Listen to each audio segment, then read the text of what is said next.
Okay, boom. As I always say here, the technical issues are a feature, not an issue. Yes, so hopefully this will solve the buffering issue. I just basically closed it all down and started it all up again with the same settings that I always use. Tried to be clever, tried to make it a little bit better, and it didn't work. This is a new webcam over here, and I've noticed that the white balance just like automatically just changes sometimes, and I become more pink all of a sudden. But yeah, anyway, I'm not going to start changing the camera settings. Hopefully the buffering should now be done. Thank you for those of you who made it here. Allow me to pour out one for the homies that that couldn't make it. But anyway, good to see Tai Nakamura, good to see the J Vlog, good to see Sergeant Bilko, good to see Mr. Cordy Chep, good to see Andrea Morboy, Olivia D, Steve from Berkeley, good to have you along. Good to have so many people here. As I was saying before, I've put the microphone in a new position, so I hope that the sound is actually a little bit better than usual.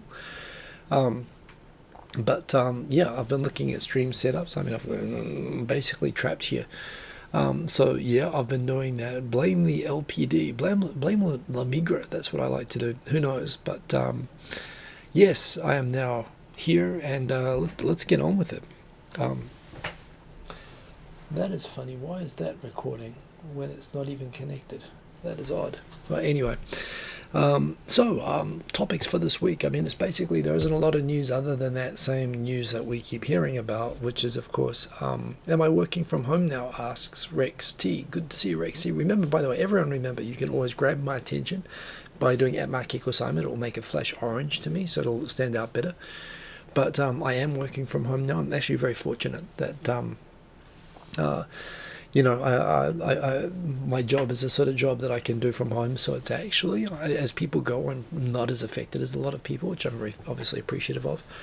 But it means I don't go out very often at all now. Actually, I was talking this week. Actually, it was a lot like I think when I was a kid, it was like my life's dream to become an astronaut, to live on a space station or live in space. And it's funny when you watch a lot of documentaries which talk in detail what it's like to live on the space station. It's it's not a comfortable place. You've got like solar, you've got radiation, cosmic radiation, you've got hot, cold, you've got you're basically sleeping in a metal box with recycled air, including, I guess, everyone's farts. You can't eat solid food. You have to crap into a vacuum cleaner. You have to sleep standing up. And all the air conditioning and air purifiers and everything are rattling and making noise. And I've read that like the noise on the space station, like when you're trying to sleep, is like it's quite a loud noise. It's like trying to sleep in a washing machine. And you've obviously, they're astronauts, they get trained to do it. But that's the thing, if you're feeling cooped up, and we've been doing this here in Tokyo since like early March. I mean, not on a full like lockdown, like you'll get arrested or fined like in other countries. But I've been working from home now, for a good number of weeks, definitely more than a month. I must admit, yes, when I think that it'd be much worse on a space station. Here I can open a window, I have gravity, I can eat decent food. I can stretch the legs if I need to. This is actually, it could be a lot worse anyway. And the thing is, what is a lot worse is what I always wanted in life. So I think it's actually pretty good. Olivia D, do I use electronic hanko? Yes, I do. Where I am, and now I'm pink again, and the white balance is probably about to flip and change again, but I need to fix that white balance. All of a sudden I go pink. Well, it's good. It makes me look like I've got color all of a sudden, but that is white balance not doing what it should do, and it's grabbing my attention, but I'm not going to focus on. There I am, back to, I guess you're seeing this as well. I will fix that as well.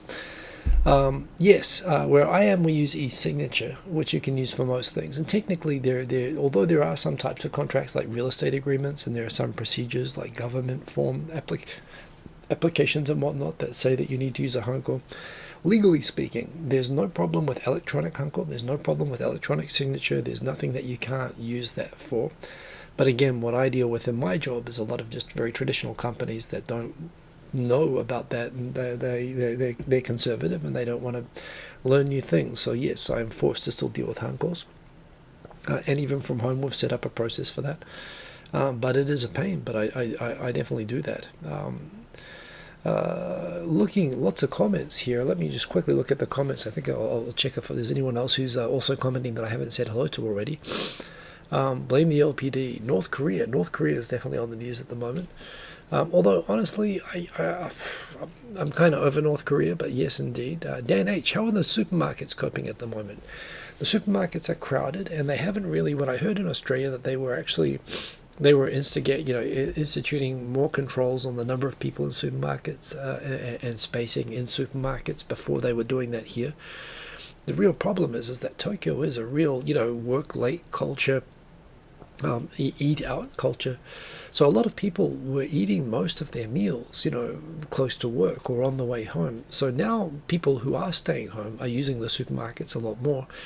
There are definitely still the problems. I was getting frustrated the other day that the supermarket was very crowded and it was full of couples. And I kind of get it that this is their outing for the day. This is their one bit of fresh air and going out, and somebody's helping to carry all the groceries. We're being told to go once every 3 days or no more than once every 3 days. But at the same time, we've just started locally, like lining up on the street and stuff like that. But that is still Japan is adapting to it, and right now the crowding in supermarkets is considered a problem. So good question, Dan H. Olivia D, I just answered your questions. Yes, we definitely use we use electronic signature, but we also put Hanko image onto PDFs, and again, if it's legally authorized, then that's okay. Simon Achanama, it can be fat with impunity. I've lost weight. That's one of my topics. I've been, actually, my diet's been going smoothly since January, and I've gone from 87 kilos to 79.8 today. So, not doing too bad. Andrea Morboy, it's better there in terms of stock. There are things queues outside of supermarkets is ridiculous, and you go to the local Woolworths, which has less people in it. I guess that's a thing. But give me a moment. I just have to take a quick...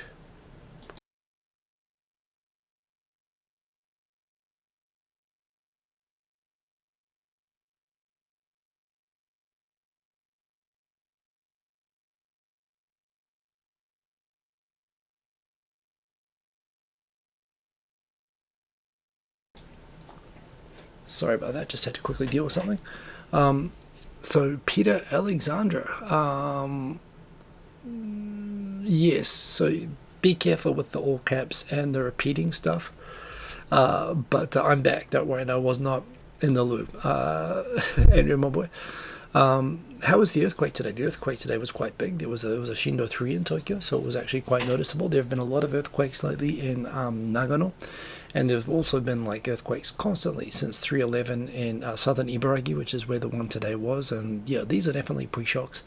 The next Miyagi, Tohoku earthquake is clearly going to happen in Ibaraki, which is right close to Tokyo, and clearly it's going to be terrible when it happens, but that's what we're getting prepared for. Breaks T. Mark me when you've got a question. I will answer your question. What do I think the reason why COVID death rate is so low in Japan, other than not testing enough? It is a mystery. It is a mystery, and I am not qualified. Everybody seems to have their own sort of theories on COVID-19 and Japan and what Japan's doing right and what Japan's doing wrong. And a lot of people are pretty critical of the approach that the Japanese government is taking of only testing a pretty limited, a highly gated number of very serious cases.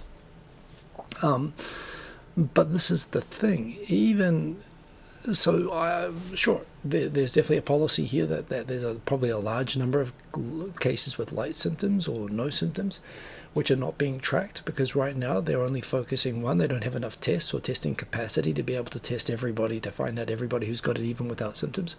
And there is a concern about overwhelming hospitals with asymptomatic cases.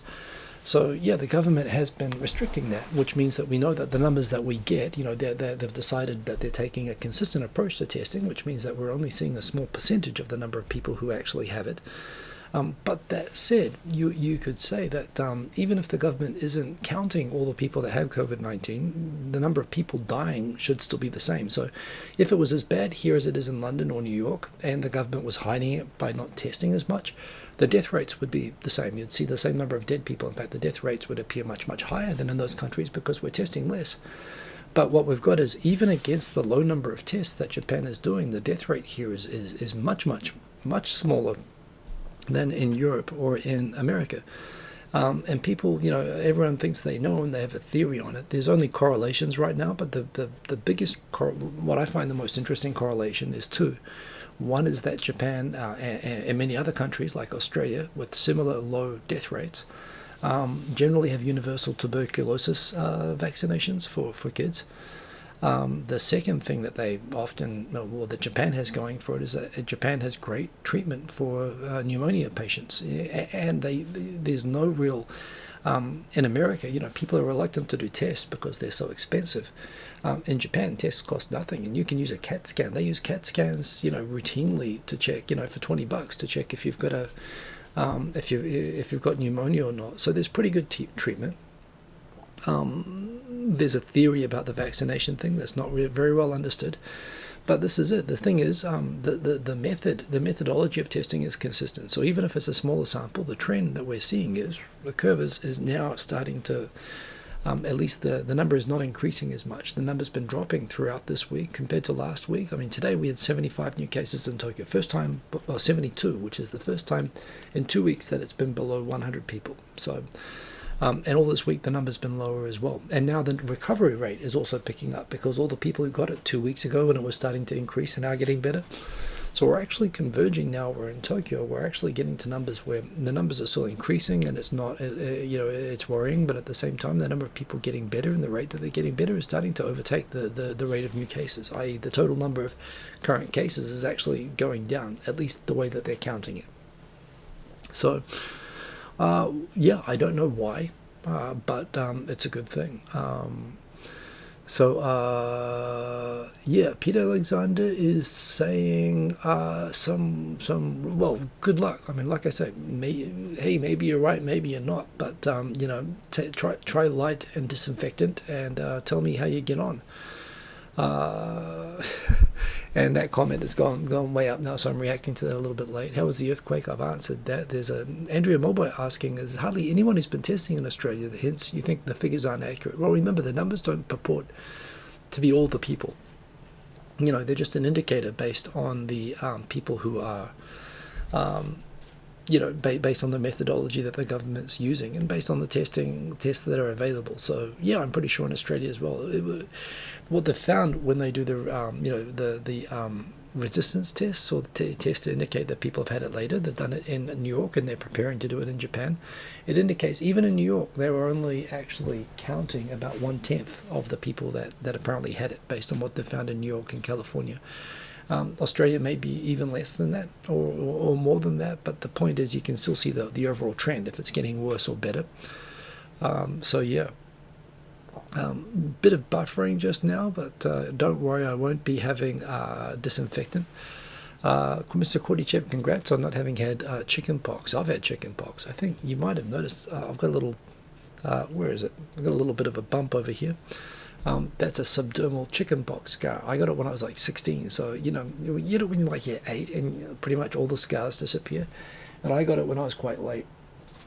So I still have all of those, and believe me, you haven't missed anything not having it. But yes, indeed, it sounds like it's getting better in Australia, getting better in New Zealand, although definitely not out of the woods, but all the best on that. Here in Japan, if you're a foreign resident, there was talk, I think I confirmed this on the show last week, that there was talk about whether foreigners were going to be entitled to the 100,000 yen payout that the government was giving as an economic stimulus, because they used the word kokumin, which means citizen. I guessed and I said, I think they're just going to pay it out the same way that they did last time.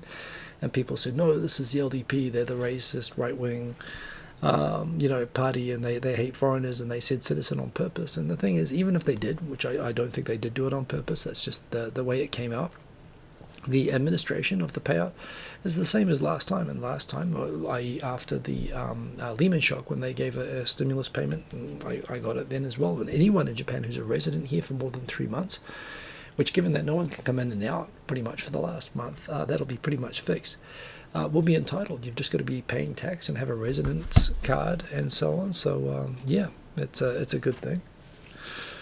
Didn't know about Tassie, but yeah. Well, I guess that's the thing with states in Australia. They're like little countries. I think I mentioned before, there's been a lot of Japanese news coverage looking at the different approaches of Taiwan and Korea. Definitely looks like Taiwan, I think, has to be given credit that they've clearly had the best response to this of any country. You know, Singapore and Korea have also been impressive, but they've been a lot more reactive and a lot more authoritarian, a lot more tracking. I mean, this is a big difference between Japan and Korea and Taiwan. That the human rights situation in both of those countries, the expectation of being monitored in Korea for security reasons, in Taiwan, just part of the history of the place, that everyone is a bit more surveilled.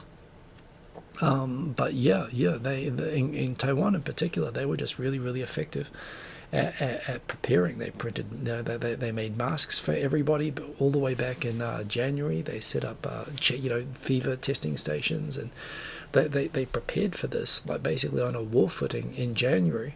And they were aware of it back in December. So, they did really great. There's not much that you can really do with it. There's not much that you can do in Japan in terms of, it's been late, and all that I've gotten basically are the masks which have arrived, which I've got a picture of. But yes, I just saw the comment from Carlos Diamante. What am I going to do with that 100,000 yen? I don't know. I've got some kit on the way, so I guess it might cover some of that. I'm going to get a better mic. Yeah, who knows? Sweden seemed to be the anomaly at the moment. Dan H, indeed. Well, they never really locked down in the first place, and Japan didn't either, except Japan really kind of without laws and fines, kind of has had a quasi-lockdown, which Sweden hasn't really done. Although I've seen the numbers of infections and so on in Sweden, and the numbers are high. But for whatever reason, they seem to still be getting through it pretty well. So, yes, indeed. So, credit to Seoul and Taiwan. Type A, here are the Abeno masks. They came. Apparently, 30% of these masks have been soiled or contaminated. They came out moldy, or they've got like insects and eggs and stuff in them. They were made by 4 different companies. The government has actually stopped distributing them now, and they're recalling them because so many of them have found to be in poor condition. I think it's because I'm in central Tokyo that I got these in the early sort of batch, because Tokyo is really the worst affected area. I haven't opened the bag. They look clean enough, but I have paper masks, and I don't go out very often, so I'm feeling quite comfortable with what I've got. I don't know that I need my Abe mask, but it's kind of funny. The only real thing that Abe has done is this, and this has kind of been a failure. So, yeah. Dan H, that's an interesting statistic there, that 40% of Sweden's households are single people. Well, I guess it's probably a similar number in Tokyo, actually. But, yeah, we've got Sainted Sir, and Jeremiah Kettner, you never got yours. Well, it depends on which ward you're in, and if you're in central Tokyo and you're in one of the 23 wards, well, they would be coming, but like I say, they're just frozen them because they want to investigate why they're having problems with mold and bugs and stuff being in them, which makes me think I don't really want to rush to put this on my face. But I have it, so there you go. The only problem is 3 people at home and 2 masks, so we just have to rock, paper, scissors for who gets to live. That's the government strategy. Certainly when you look at Taiwan, they've got a fantastic system that everybody gets 9 masks, every person gets 9 masks every 2 weeks, and everybody's got a national health card, and they just go up to the local family mart, to the local convenience store, they put it in a loppy machine, which they have here in Japan as well, and it will print out a receipt that you can pick up your mask. So there's no waiting, there's no raiding the pharmacies and trying to hoard stock or anything like that. From the get-go, Taiwan just showed how it should be done, and I really wish that Japan would send people over there just to sort of study and copy what they did, or hell, even bring them over and put them in charge here. Simon Ochanama, well, no, he didn't, but the thing is, so yes, the American president said that, and now there are all these cases I'm reading in the news of people who have actually tried things like that and have been checked in for sort of poisoning. So here's the thing, if you've got people who are going to drink bleach to fix something like this, yeah, you're going to get a president who recommends drinking bleach. The whole country, I'm not even going to talk about it, but I this is the thing. I mean, I suppose the upside is that it's probably taking out more Republican voters. So maybe the other side will have a chance in the next election, because they were outnumbered in all in all the important places in the last election. But yeah, it's kind of crazy.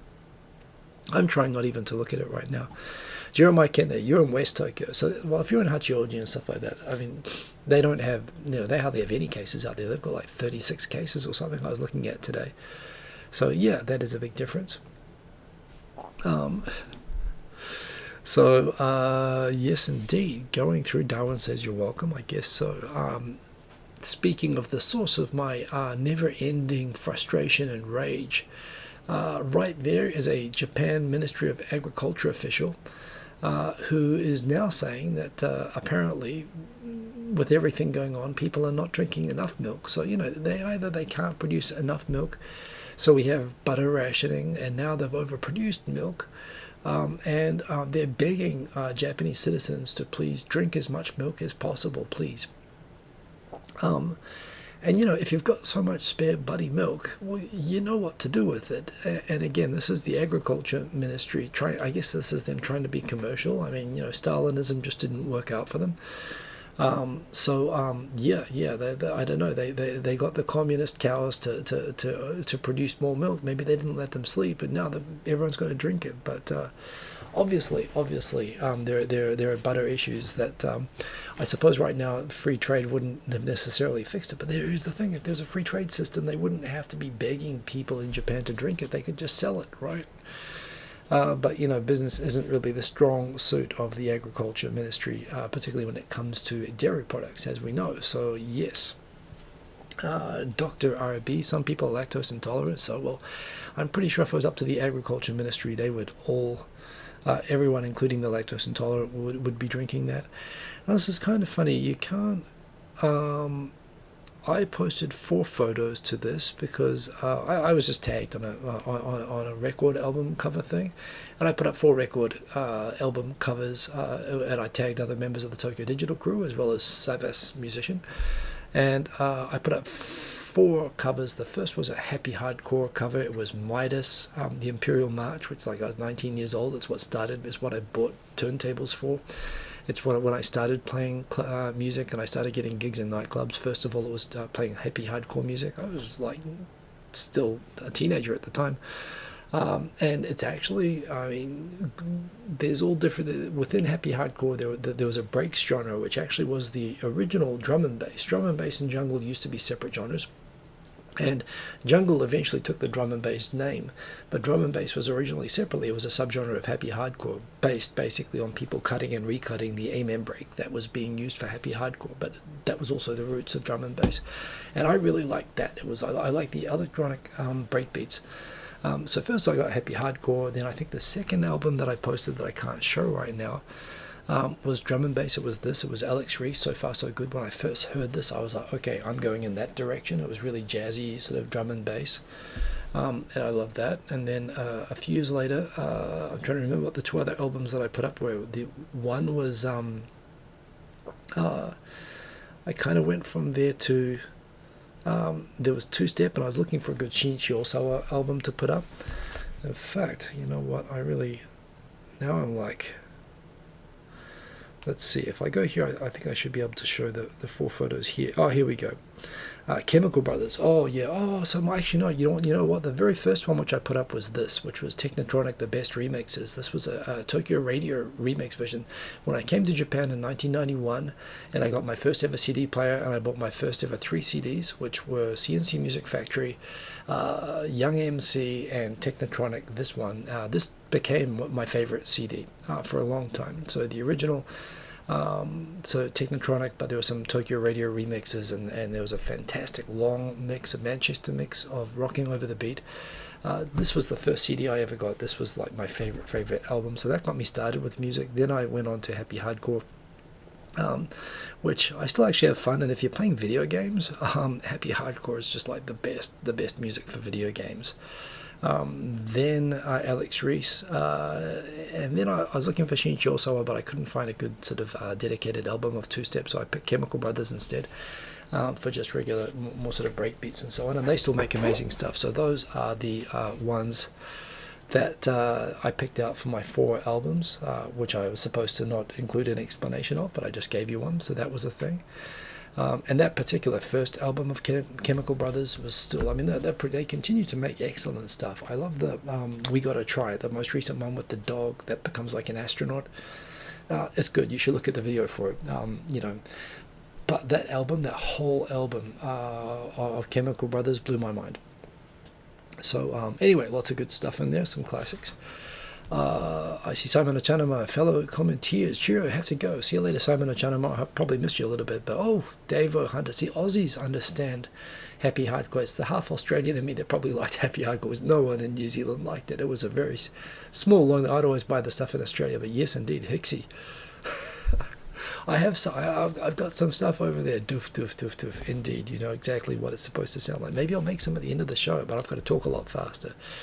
Apparently, a bunch of companies now worried in Japan about their employees teleworking. They're most afraid that they might, do non-work things like helping out at home, like feeding the child, like vacuuming, like doing laundry while working. And so they're trying to set up tools to allow managers to spy on their workers working at home to make sure that they're not doing anything other than working, which is kind of dystopian and worrying.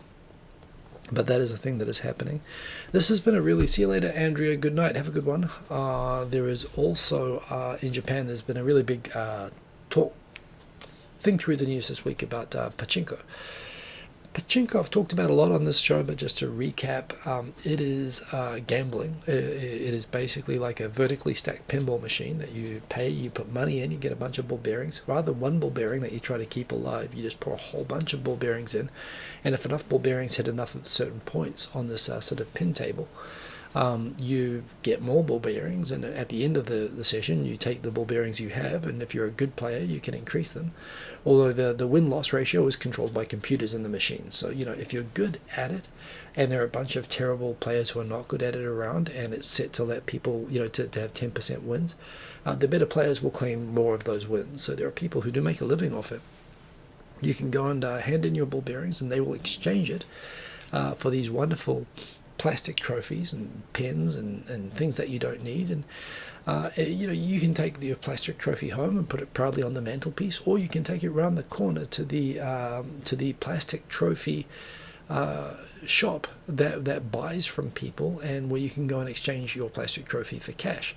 And so long as the plastic trophy shop is not connected to directly the pachinko place, they call it the 3-point system, there's enough remoteness that it's permitted for gambling. The thing is, there are a lot of people in Japan who are addicted to this. A country where gambling is illegal. There is a lottery, there is horse racing, there are legal forms of it. But in terms of like unregulated, gambling is not permitted. But pachinko has been allowed to exist for 75 years. The main reason it's allowed to exist, well, there's different theories on this, but the thing is, the pachinko industry is definitely very well known and associated with it. It's pretty much the industry which sort of saved the left behind Korean community at the end of the war that was in Japan. There was a huge... Japan brought over a number, of course, a lot of conscripted workers. Of course, there are also many Koreans who came over to Japan to find jobs when it was part of Japan, before and during the war. And after the end of the war, when GHQ said, hey, everybody, you're free now. So Japan stripped the citizenship, the Japanese citizenship, of all the people born in Taiwan and Korea and Manchuria and so on, who were in Japan. And these people became sort of stateless refugees. And, the government, again, Japan was destitute. They didn't want to pay social welfare to these groups. And so as, not well-to-do new immigrant groups often do. I mean, it's the same story in, America and other countries. They sort of band together and they've tried to figure out how to survive. And one way that the Korean community sort of survived, when they were living in ghettos and hovels. I mean, the richest man in Japan came from one of these sort of things, and Kyushu came from a discrimination area, which is actually called a discrimination area.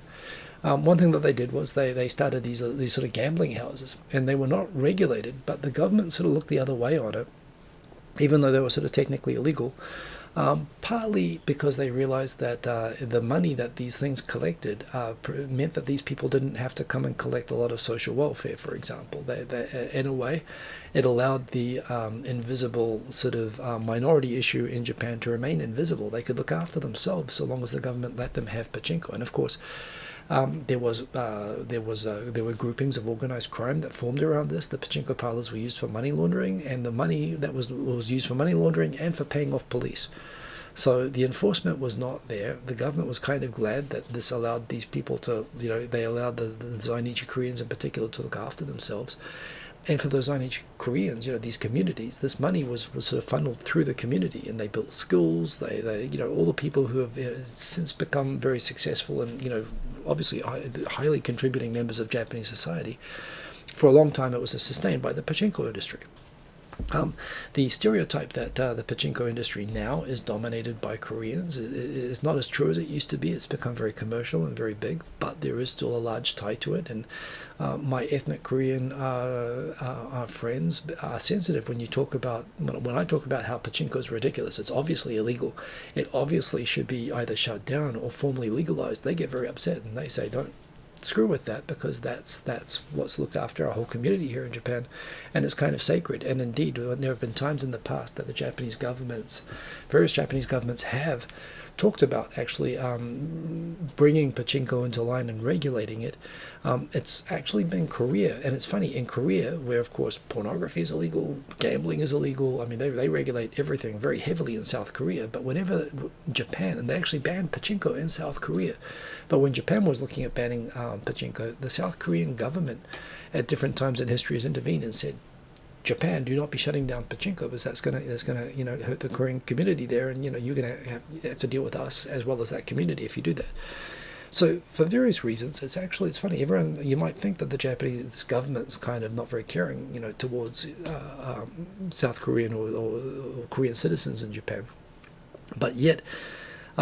Apart from the fact that they have special permanent residency status and various sort of rights to use, they have rights that I don't have as a permanent resident, for example, which is that they're treated like as de facto citizens, often born in Japan, often multi-generations in Japan, so they should have those rights. But pachinko has also been a thing where the government has kind of done them a favor by looking the other way for a long time. A lot of people come here and they say, how can this be legal? It's unregulated gambling. Japan has something like 20 million gambling. I've seen numbers that say millions of gambling addicts.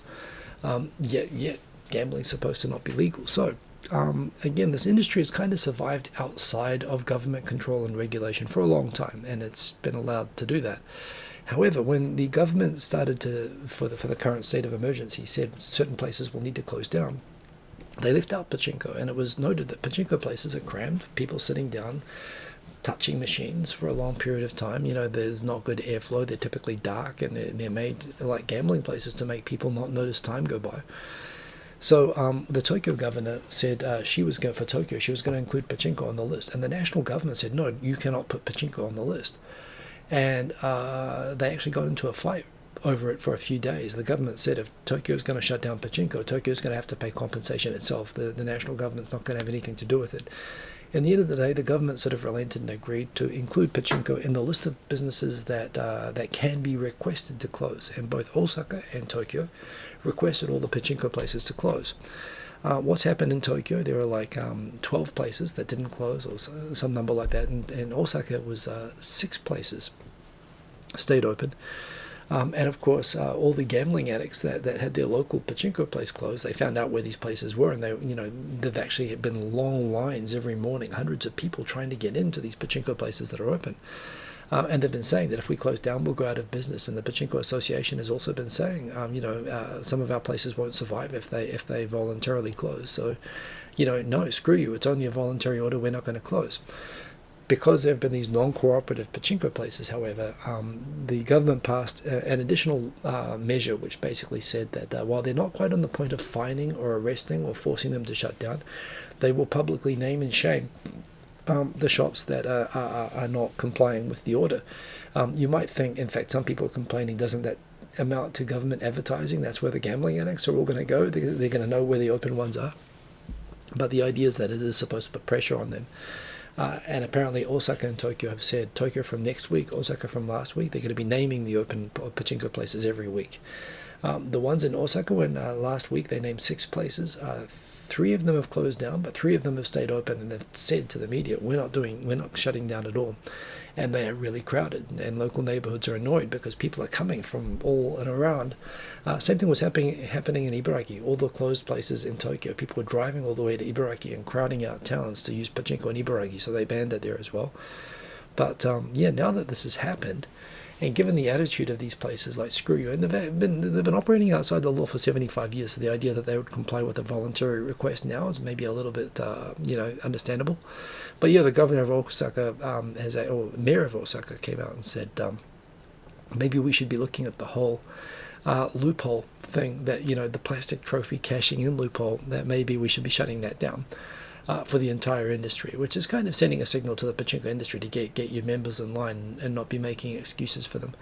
But that's the situation right now. So there's been a bit of a standoff around this thing, and it's interesting. It's got a really deep and complicated history. But are they 24/7? I don't think they are 24. Well, I don't know. I don't think they are 24/7. But they do operate long hours, and yeah, they. It's interesting. This could be what would trigger, finally. And look, if you ask me, well, on the one hand, well, I understand that they were kind of a necessary evil in the sense that there was actually a lot of benefit to having them, and they actually did a lot to foster the Korean community in Japan historically when it needed that fostering. But Koreans in Japan are now fourth, fifth generation. The number of Korean, the number of Korean foreigners in Japan has been dropping, not because they're leaving, but because they're naturalizing. When you get to be fourth or fifth generation, the idea of holding on to your ethnic identity out of racial pride, and all the disadvantages that carries in Japan. Zainichis, again, they were prevented from getting citizenship for a long time, whereas now there's a fast track. It's actually easier for them if they're born here. So a lot of those old sort of ideas that people have about, and indeed the old prejudices against them have been lifted, and they've responded, and they're becoming Japanese. So I think the idea that pachinko is sort of like a sacred industry is sort of disappearing, and in the absence of that, what you have is you have an awful lot of harm every year. How many cases are there of kids who die in cars while their gambling addicted parents are inside pachinko parlors? The families that have to put up with pachinko addicted dads and people spending all the family money on it and stuff like that, as well as the money laundering and organized crime links of the whole thing. So yeah, if you ask me, it's ridiculous that it's legal. I mean, and they can't be complaining. They've had really lenient, favorable treatment for a long time, for justifiable reasons, but not justifiable now. So yeah, I think they should be shut down myself. But anyway, that's just me. Tawaiwai, good to see you. Razo, good to see you. Loving the t-shirt. Yes, I do like this t-shirt. Another thing that's been happening actually all over the country is well, this has been happening for a long time. It is common that if you're in an ambulance, hospitals are not obliged to accept any ambulance that rocks up to them. If they don't have capacity or whatever, they can turn them away. And it's always been a problem. There have been cases of women in labor, for example, where they'll be going to hospitals, and if there's no obstetric doctor on duty or whatever, they'll say, the ambulance will try to go to the nearest hospital, but the nearest hospital might respond to the ambulance and say, hey, we don't have an obstetrician on duty, go to another hospital. And there were cases even 2 or 3 years ago of, for example, women in labor, just struggling to find a hospital, particularly ones that had complications. In Japan, there's such a big emphasis on natural birth that there are very few hospitals that have the expertise for doing, for example, cesarean births. So, it was pretty common that sometimes you'd hear these stories of women in labor needing to, in the back of ambulances for hours, being turned away by multiple hospitals. And this happens now and again. Now and again it makes the news. But what's been happening with COVID-19 is it's happening a lot. And particularly there were a couple of outrageous cases, apart from the fact that now hospitals are turning away any patient that they can turn away that is suspected of having COVID-19. On top of that, people, for example, it's really common when you have kids in Japan, even if you're married, the idea is not that you have the husband come and be by your side at the hospital. For a lot of people, instead they will go back to their hometown. The husband will be nowhere nearby, not even in the hospital handing out cigars. They will be working probably, and they will go back to their hometown in some countryside town, and they will spend months after the birth of the kid. The father will not see them. The family of the mother will typically help look after the baby for the first few months. So it's really common for when people start to take their maternity leave, just before they're about to give birth, they go back to their hometowns and they prepare to go and arrange to have birth up there. So there's 2 cases in Iwate Prefecture, which still has 0 cases at the moment. But in Iwate Prefecture, there were a number of hospitals decided to adopt a policy there that they would not accept women basically seeking childbirth support or services if they had had a fever within a month or had only been in Iwate Prefecture for less than 2 weeks. And apparently there were 2 cases of women who had gone home to Iwate to prepare for the birth, and for whatever reason the birth came too early. They had just arrived there and they were in ambulances, and they were actually in labor with complications and being rejected from hospitals in Iwate. And it came up again, it looked a lot like Iwate continuing to sort of treat people from outside the prefecture with prejudice. And given that and the number of problems in Tokyo of hospitals turning patients away, the government for the first time, and it's amazing it's taken so long, is actually going to look into this problem, that there is a pretty high rate in Japan of hospitals rejecting emergency patients. And seeing if something can be done about that. So that's a good outcome. That's Osaka naming the pachinko parlors. This is again the problem in Iwate about the hospitals turning people away. So here's another thing in Tokushima Prefecture. I mean, in Okayama Prefecture, the governor, now the idea, what's been happening in a lot of country towns people are of course friendly, and I started out in country towns. You get to know Japanese culture that way. I do like to joke, and I said this earlier this week, that Japanese are racist, but they're more racist against themselves than against foreigners. I mean, seriously, if you go to a small country town, you're going to get treated way better than someone from a general part of Japan that's not local, particularly in times like right now. And this is what's been happening. The story from Iwate last week, where a guy's house ended up being burned down in a fire. Cases in Tokushima and in Shikoku and so on of cases where people's houses were graffitied and rocks thrown at them if they were from out of prefecture. The governor of Okayama gave a speech this week where I think it was the next tweet where he was saying, well, we'll make people regret coming to Okayama. Calling on people to bully and harass people with out of prefecture number plates, and this bullying of people with car number plates from outside of the prefecture, and people getting their cars keyed, rocks thrown at them, people having drivers sort of attack them on the roads and stuff like that, has become such a problem that in Tokushima Prefecture, where this has been happening a lot, people have been buying these stamps to put on their cars to emphasize, yes, I know that my number plate is a out of prefecture number plate, but I actually live in Tokushima, so please don't key my car. I know people in country towns in Japan say that Tokyo is scary. Well, the feeling is kind of mutual like that. The best and worst thing about country towns in Japan is how close-knit they are, and when they decide that it's time to shun and bully, man, they can do it. Did a lot of talking online this week about how Zoom has kind of popped up, and I've been on using services like this for the first time. And you know what? They're doing when I was doing 2.5 Voyages, it was so hard to record. We tried using Skype, and we had to pay for a bunch of special add-ins, and it was always a huge logistical mess. Then we used Hangouts, which was actually a lot simpler and better. But we had the switching screen. We didn't have the option of being side by side. There are other services which are improving on this, including what is it now? Simon Ochanam was mentioning earlier, but the Zoom has come out, and this idea of being able to have an online sort of conference of lots of people talking at the same time and being able to see everybody, which is sort of what I've been looking for on YouTube for so long. Yeah, and it was like a premium feature on Skype. You had to pay money for it. This would have been Skype's all by default if they hadn't tried to become basically atrophied and uncompetitive, which is I guess inevitable because they became a part of Microsoft. But yeah, a lot of people now doing these sort of streams where they're just capturing their streams off of Zoom, and that's great. And for me, there's things which I would love to. Added features that I'd like to have for what they already have, but actually it's great to see that they're doing very, very well. Theodore Sharp, congrats on getting the visa, and get into Japan soon. Milchman too. Pachinko is like the Yakuza. It used to be a necessary evil, but is not needed anymore. Well, it's not even like the Yakuza. The Yakuza is very deeply intertwined with Pachinko in Japan. That's the first thing. So you could say like the Yakuza was a place for people from bad backgrounds and people who would have been street criminals anyway to at least be literally organized in some way and controlled in some way. And Pachinko as well actually served a kind of a social benefit for the communities that profited from it. Of course, it also served a social ill for the people who suffered from being gamblers. But yes, indeed. But yeah, congrats there, Theodore Sharp. The minister in charge of the pandemic, who of course for some reason is the economic revitalization minister and not the health minister, someone on his team got coronavirus. It's not clear that if he's got it himself, but he's gone into self-isolation. So again, even in Japan, anyone can get it still, obviously.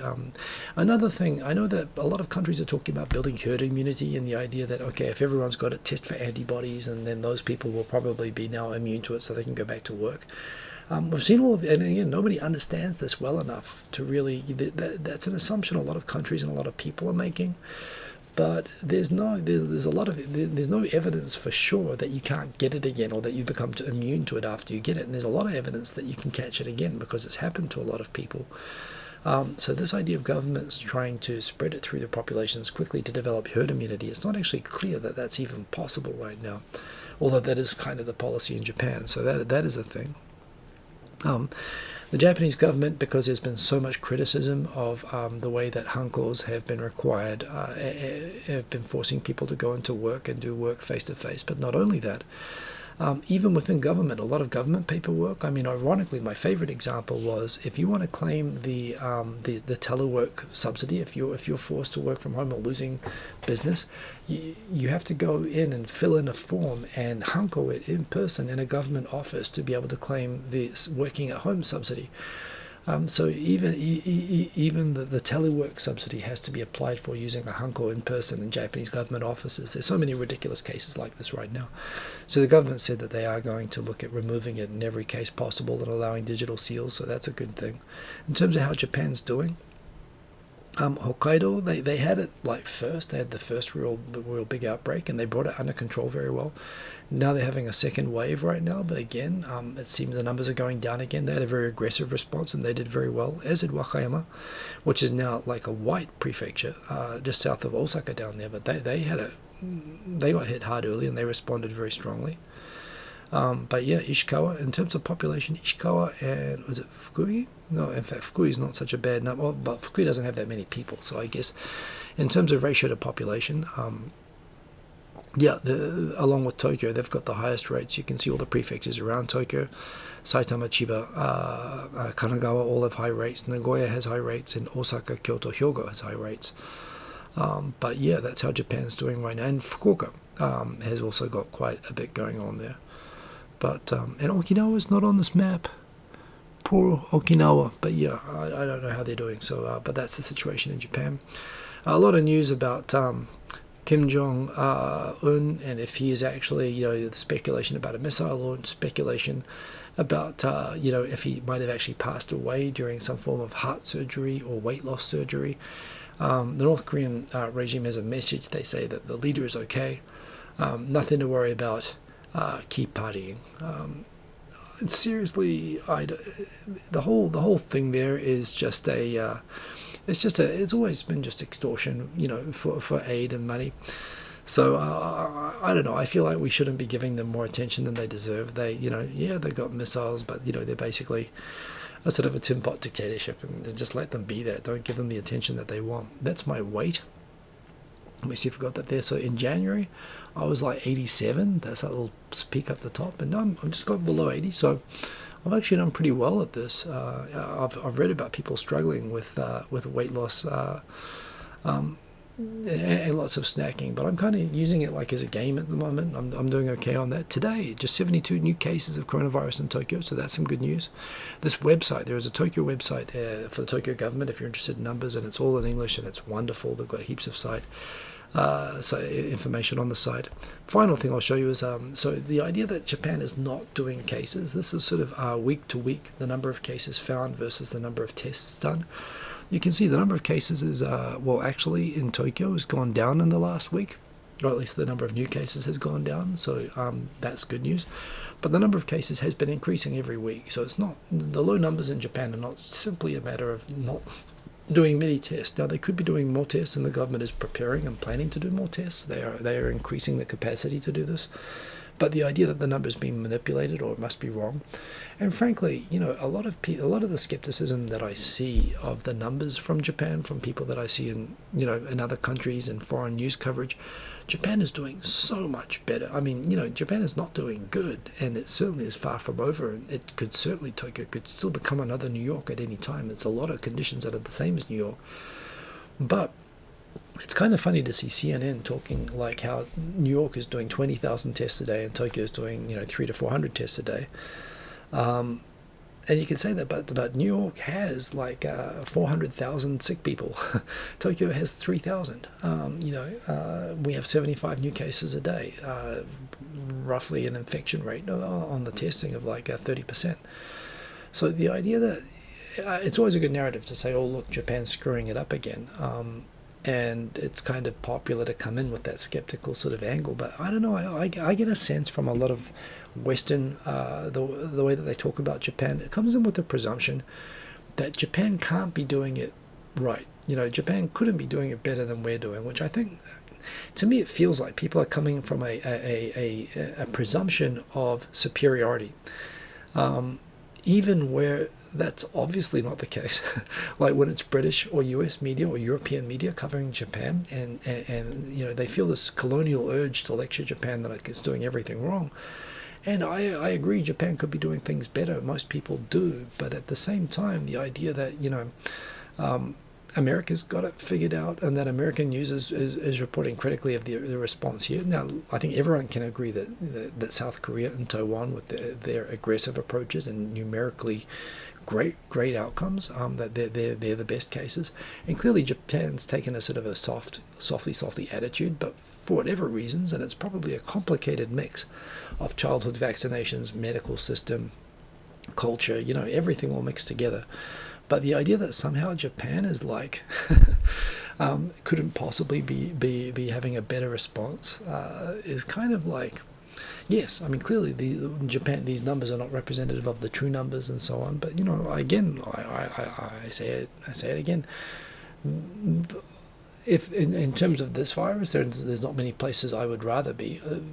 I think maybe Taiwan would be the best place to be. New Zealand actually is doing extremely well. Australia actually isn't doing so bad either, but they have pretty harsh lockdowns, which Tokyo doesn't have. And we've got similar sort of numbers and rates here. So I don't know. I think Tokyo is as good a place as you can be. The thing is, there's no guarantee that it's not going to spike up, and it could become a nightmare here. It's a really densely packed, highly populated city, so it's nothing to be taken for granted. But all the conspiracy theories that for some reason that they're hiding the numbers or that they're deliberately holding back the tests, it's not true. I mean, it's objectively not true, and the data is accessible in English to anybody. But a lot of people just, I don't know, either they're too ignorant or they just like to think up, you know, conspiracy theories, which is why people drink disinfectant. You know, they're willing to listen to any sort of theory people have. I am overtime, way overtime, although we started late. I'm thinking about playing a tune. Should I play a tune? I don't know. If you want a tune, I can do a quick tune. I've been practicing trying to build up tunes quickly. They won't be as good. They won't be as good as normal. But you know what? I think I will. So let me get this set up. I'm going to do a hip hop backbeat. Now I'm going to keep it super simple. Let's plug that guy in. Boom. Let's mute the input so that you don't get too blasted by that. Let's plug this in.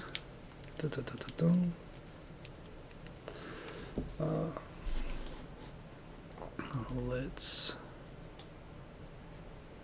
turn on this and put that up here and point that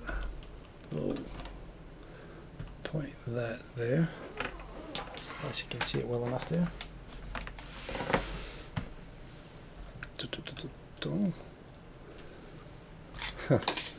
Got a bit of rubbish on the boom. Okay, let's get out of here and make a new track. So let's create a new track. Let's use live loops. Let's make it 90 BPM. And let's start with the beat.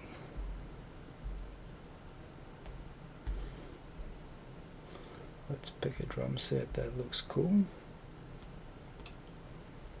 Bumper.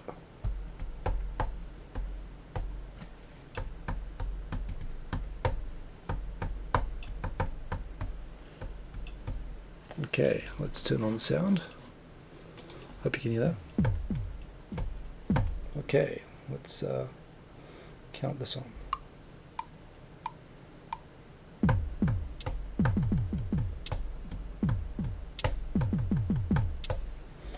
Okay, let's stop that. Let's just make this a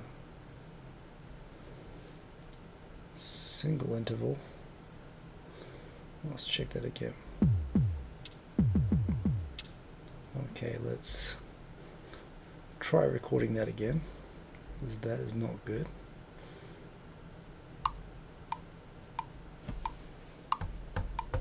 Oh, go back, record in. Okay.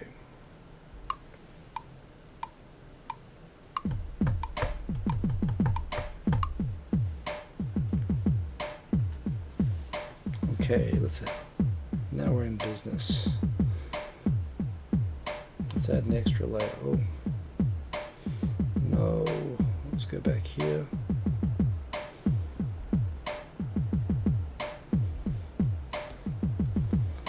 Let's put a, what else we got?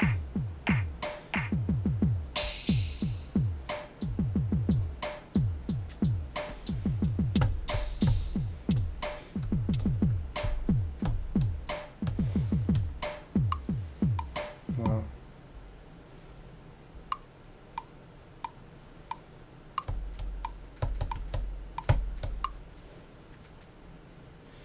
Okay,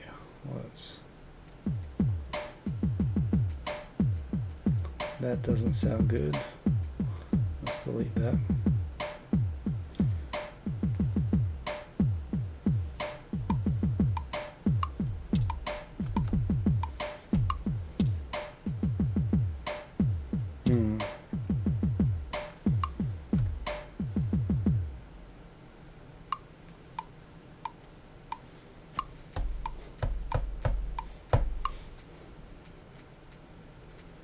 Okay.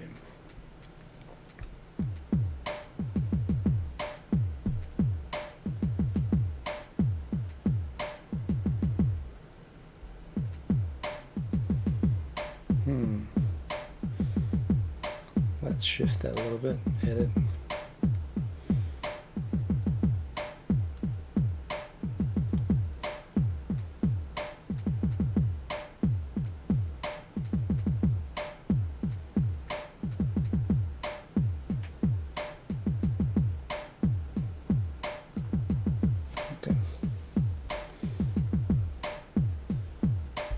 I feel like it needs a shaker.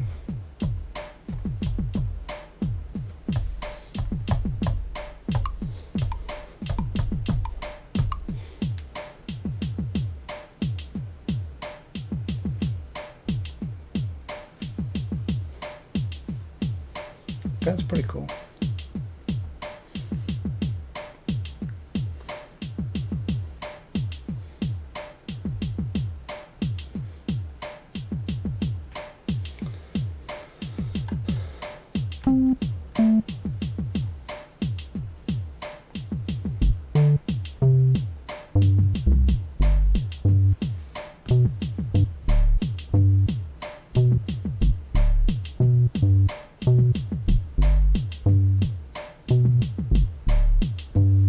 Okay.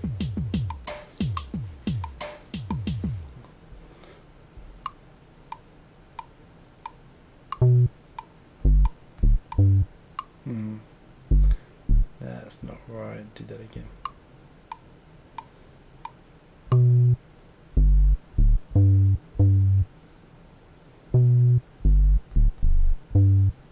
Let's just do that.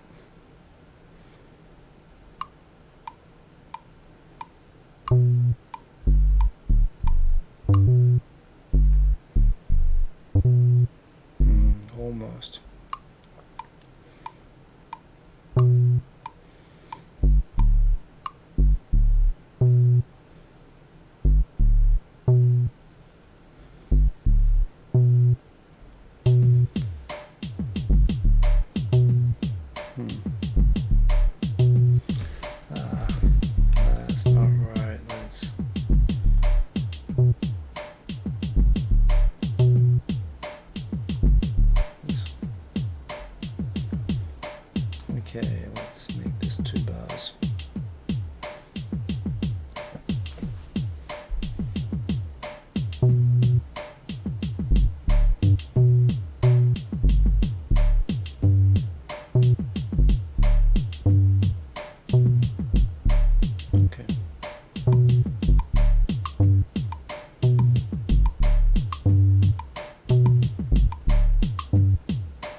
good, but it was.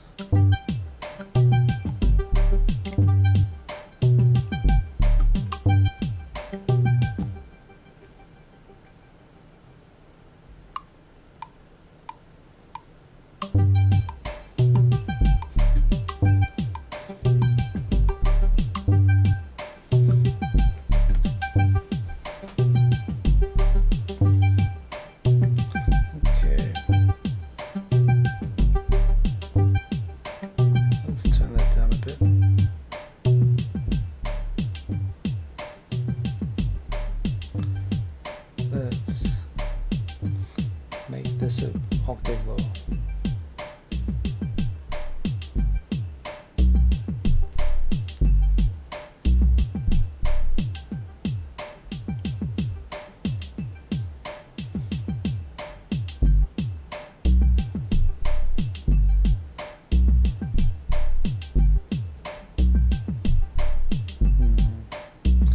Okay, let's stretch this one out. That first note's too short.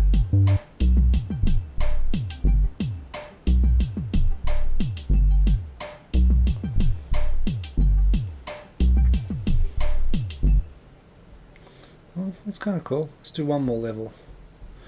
What else should I add to it? Hey Mitch B, have a good one. Oh yeah, one more layer. Let's put some strings on it.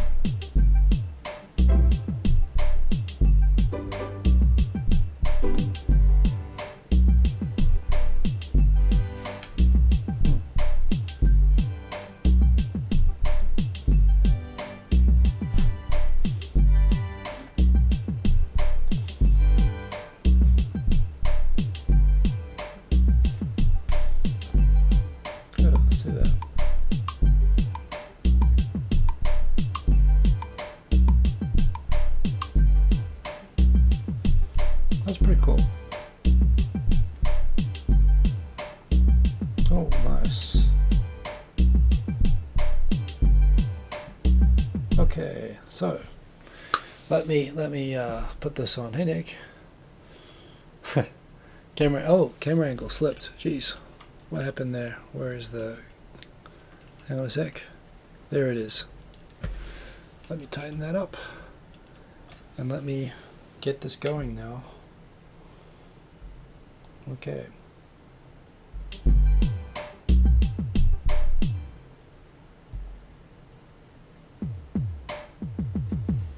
Okay.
It's kind of cool. I would love to do a co-stream jam session with Tokyo Digital Crew.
Pretty sweet. Anyway, I'm gonna wrap it up.